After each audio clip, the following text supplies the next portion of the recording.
Letupan Putra Heights, rakyat kena derma? Pertama sekali, saya bersimpati dengan mangsa letupan gas di Putra Heights baru-baru ni. Ia bukan sekadar tragedi biasa. Lebih 100 orang cedera, rumah dan kedai hancur. Tapi, yang lebih mengejutkan, parti kerajaan minta rakyat derma duit.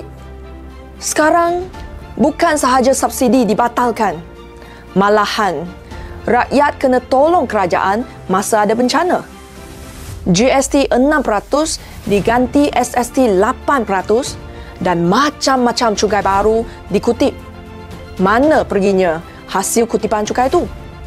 Projek berjuta-juta boleh lulus, tapi nak bantu mangsa kena kutip derma rakyat. Kita nak tanya kerajaan, siapa above the wall yang bagi kebenaran untuk kerja-kerja pembinaan?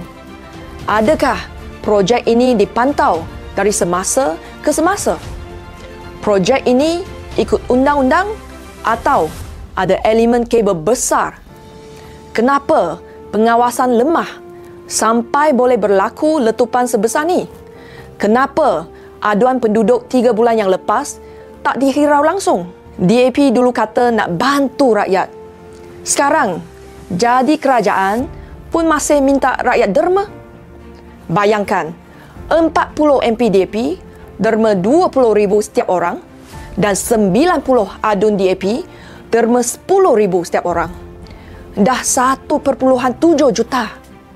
Oh, nak rakyat derma. Tapi, kocek sendiri selamat je. Kalau macam ni, baik rakyat je yang jadi kerajaan. Kita tuntut jawapan, siapa bertanggungjawab dalam insiden ni? Apakah tindakan kerajaan? Apakah rancangan jangka panjang kerajaan bantu mangsa selain minta derma daripada rakyat? Jangan terburu-buru untuk melabel saya. Saya tim rakyat.